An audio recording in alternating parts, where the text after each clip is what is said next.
बुंदेलखंड और चंबल इलाके में जातीय संघर्ष की स्थिति है। ब्राह्मण लोधी, प्रीतम लोधी के बयान के बाद फिर जो बागेश्वर धाम। आपने मेरे मन का सवाल कर लिया, इसलिए मुझे इसका उत्तर देना बहुत लोग इंतजार। हाँ, नहीं, मैं तो खुद ही इंतजार कर रही हूँ कि मैं पहले मेरे मन में आया था मैं ट्वीट कर दूँ, तो मुझे लगा कि नहीं, कभी मौका आएगा, आपके सामने बैठी होंगी, मुझे थोड़ा सा समय दीजिएगा,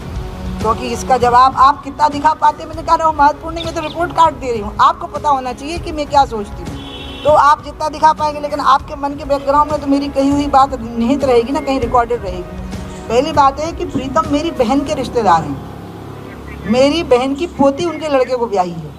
तो मेरी कोई रिश्तेदारी नहीं है। प्रीतम मेरा सहयोगी है, अनन्य ताकतवर सहयोगी, और प्रीतम के पिताजी जनसंघ में थे, वो मेरी वजह से भाजपा में नहीं आया है,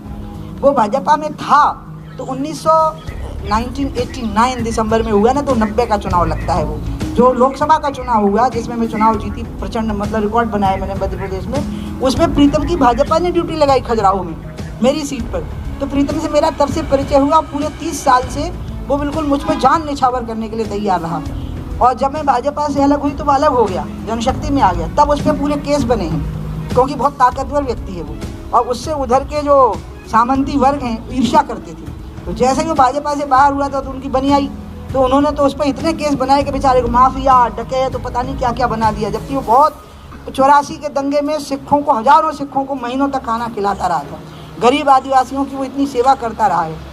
और मेरा बहुत अनन्य ताकतवर सहयोगी रहा है, मेरा बहुत बड़ा सहयोगी रहा, और मेरे लिए जान देने को तैयार रहा। ये उसकी गलती थी कि उसने असंयत भाषा का प्रयोग किया, मुझे बिल्कुल अच्छा नहीं लगा, मैंने तुरंत उसको फ़ोन किया 1 मिनट में,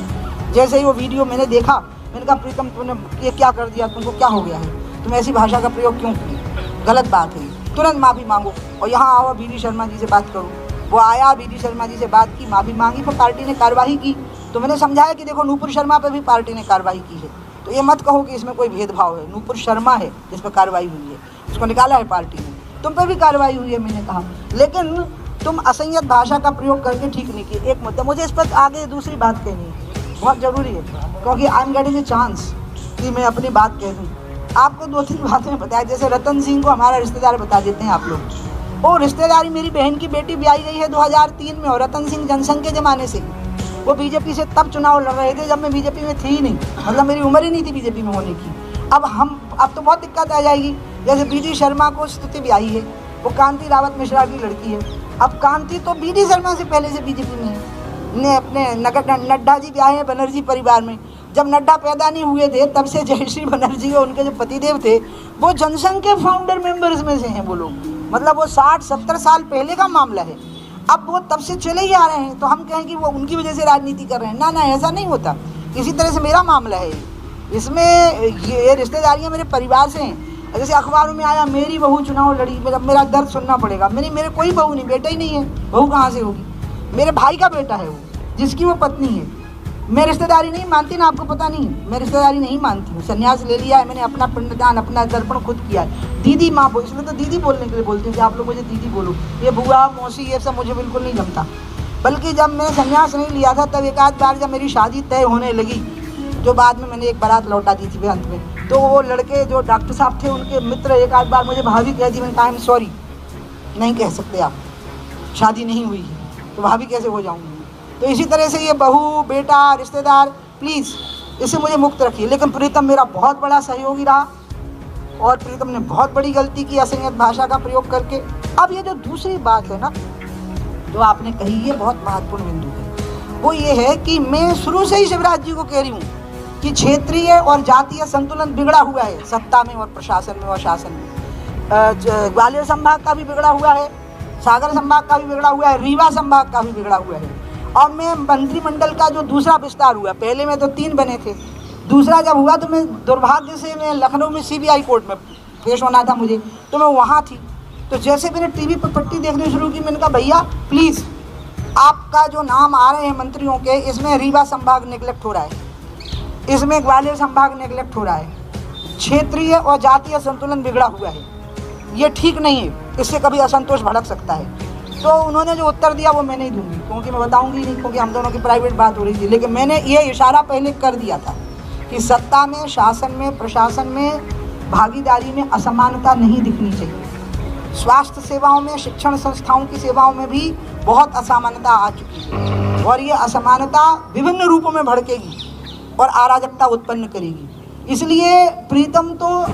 अलग मुद्दा हो गया है, अब तो मुद्दा आ गया है असमानता का। अभावग्रस्त समाज और सुविधायुक्त समाज जो 9 पॉइंट समथिंग है और अभावग्रस्त समाज है, इसलिए मैं तो उनकी कुछ बातों का समर्थन करती हूँ। लेकिन असंयत भाषा का प्रयोग, जाति विशेष को गाली देना, व्यक्ति विशेष को गाली देना, इसकी मैं निंदा करती हूँ और मैं समझा रही हूँ प्रीतम को। मैंने कहा कि खबरदार जो किसी जाति के बारे में बोले, और अब उस पर पार्टी ने कार्रवाई कर दी तो अब मैं उससे बात नहीं करती। पिछले 15 दिन अब मैं 1 मिनट, अब मुझे अभी आगे कुछ और कहना है। 2-3 बातें ऐसी हैं जिनका मैं पूरा समर्थन करती हूँ। पिछड़े वर्गों को और 10% आरक्षण गरीब सवर्णों को, उन्हें हमें पिछड़ा वर्ग ही मानना होगा। वो कहने के लिए ही सवर्ण है, चाहे वो ब्राह्मण हो, चाहे वो बनिया हो, चाहे वो ठाकुर हो, चाहे वो कायस्थ या कोई भी हो। भूखों मर रहे हैं बच्चे, उनके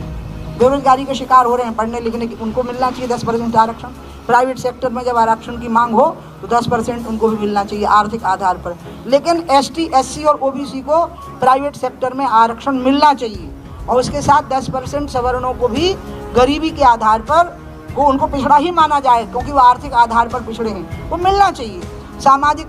सम्मान, आर्थिक उत्थान और सत्ता में बराबर की भागीदारी ये ST, SC और OBC को मिलनी चाहिए। ये शिकायत उनको नहीं रहनी चाहिए और ये सभी राजनीतिक दलों की जिम्मेवारी है और हमारी सबसे बड़ी है, क्योंकि आज हम केंद्र में बैठे हुए हैं कि अगर वो अपने आप को ढूंढ रहे हैं कि हम कितने जिलों में कलेक्टर हैं, हम कितने जिलों में SP हैं, केंद्र में कितने हमारे मंत्री हैं, अगर वो अपने आप को ढूंढ रहे हैं कि राज्य में हमारे कितने मंत्री हैं, तो वो अपने आप को ढूंढ रहे हैं तो इसमें हमारी भूल है। अगर वो अपने आप को वहाँ नहीं पा रहे हैं और उनकी कुंठाएँ भड़क उठी हैं, नाराज़गी, कुंठा भी नहीं है, नाराज़गी है, असंतोष है, और इसलिए इसको तो ठीक से टैकल करना पड़ेगा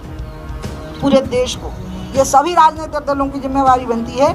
कि वो इस व्यवस्था को दुरुस्त करें, जहाँ जहाँ उनकी सत्ताएं हैं वहाँ पर इसको दुरुस्त करें। बाकी ये जो हो रहा है ये तो मुझे बहुत ही ख़राब लगा, मुझे बहुत, क्योंकि मैं रामभद्राचार्य जी को बहुत मानती हूँ। अब कोई कुछ उनके बारे में बोल देगा तो मैं तो नहीं सह पाऊँगी। उनको मैं नहीं जानती क्या नाम है उनका, बागेश्वर धाम जी को, क्योंकि वो एकदम नए राइज हैं, लेकिन हमारे बुंदेलखंड का खूब नाम उनने बढ़ाया है विदेशों में भी जा कर के। उनको तो इसमें पढ़ना ही नहीं चाहिए था, वो इतने बड़े संत हैं, अब वो प्रीतम के लेवल पे आ गए। तो अब मैं क्या करूं, अब तो उनके और प्रीतम के बीच में ही हो गया। नहीं तो मुझे बोल देते सीधे कि दीदी प्रीतम को डांटो। बागेश्वर धाम जी को मैं बहुत मानती हूँ, मतलब मैंने सुना है उनको, मतलब फेस टू फेस तो देखा ही नहीं कभी उनको, बल्कि मैंने पहली बार उनकी वो भाषा सुनी तो इवन आई वाज सरप्राइज कि अरे ये तो बिल्कुल ठुर्र बुंदेलखंडी नहीं इसको बोलते, टटरी के बंदे। This is very typical of very, ये कुल मिलाकर के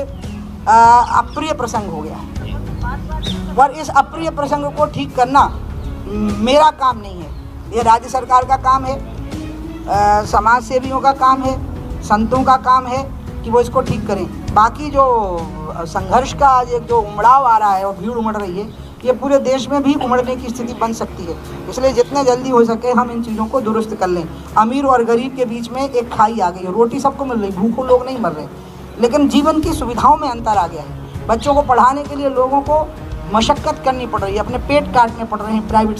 स्कूलों की फीस देने के लिए। अस्पतालों में 1-2 लाख रुपये दिए बिना सांस नहीं ले पा रहे हैं गरीब लोग, मकान बेच रहे हैं, औरतें अपने मंगलसूत्र बेच रही हैं और सरकारी योजनाओं का कोई लाभ, कोई रिलीफ मिल नहीं पा रहा है। ये चीज़ें अगर दुरुस्त नहीं की तो ये असंतोष के रास्ते निकालेगा अपने भड़कने के, जैसे ज्वालामुखी जो है वो अपने रास्ते निकालते हैं भड़कने। मैं चाहती हूँ समाज में सामंजस्य हो और मैं आप लोगों के माध्यम से अपील करती हूँ कि सबसे पहले तो मैं ब्राह्मण समाज से ही अपील करूँगी कि भगवान ने उनके बारे में कहा है गीता में, विद्या विनय संपन्ने ब्राह्मणे गविहस्तनी सुनी चैव स्वपाके चो पंडित आसम दर्शना। विद्या और विनय से संपन्न जो ब्राह्मण होगा वो सबको एक समान लिखेगा। तो इसलिए वो इसको एक बहुत बड़ा मुद्दा ना बनाए और क्षमा दान करें अपनी तरफ से, यही उनकी विशेषता रही है। वो गुरुजन है, गुरु के स्थान पर बैठे हुए लोग हैं और मैं पिछड़े जातियों के लोगों से भी निवेदन करूंगी कि आप सामाजिक शब्द का, जाति का उच्चारण मत करिए, व्यक्ति का उच्चारण मत करिए। आप मुद्दे उठाइए, उस मुद्दे पे देश का बहुत बड़ा वर्ग आपके साथ है, लेकिन गाली गलौज में कोई आपका साथ नहीं।